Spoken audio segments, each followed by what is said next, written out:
Hey everyone, welcome back. This is my review of Aldnoah.Zero, Episode 5, entitled Phantom of the Emperor Ahead of an Audience. Okay, so in this week's episode of Aldnoah.Zero, it was actually very simple. First off, Mars ends up calling a ceasefire. I didn't really catch exactly why they did that. I'm guessing they're probably just wanting to see what Earth is going to do next. Alright. However,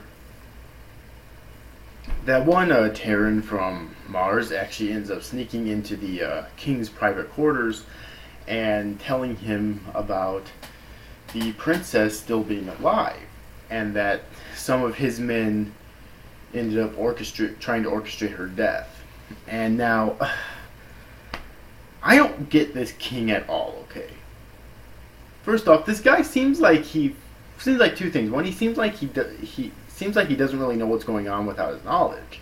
And secondly, it seems like he's a really kind king who cares about his subjects, and even cares about Earthlings. So why he, of all people, wouldn't trust this Earthling is beyond me.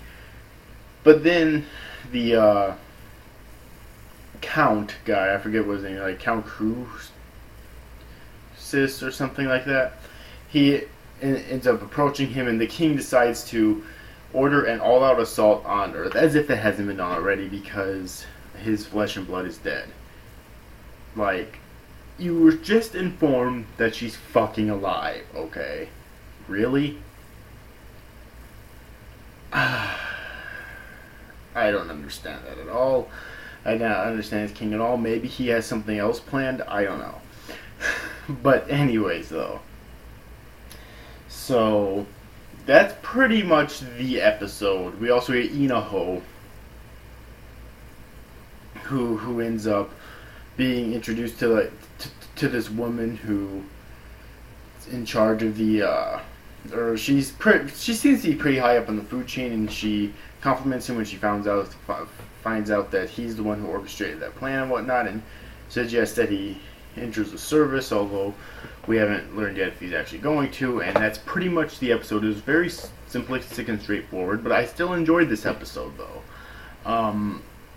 It was kind of light on the action. This episode, unlike the previous few episodes, this episode was mainly meant for a little bit of plot progression, not a major amount, but still at least a little bit of plot progression, which I very much enjoyed. And yeah, so this review is going to be very short. I just wanted to get this out there. So anyways, overall, hope you enjoyed this review, guys. Thank you guys. Thank you for watching. Bye-bye.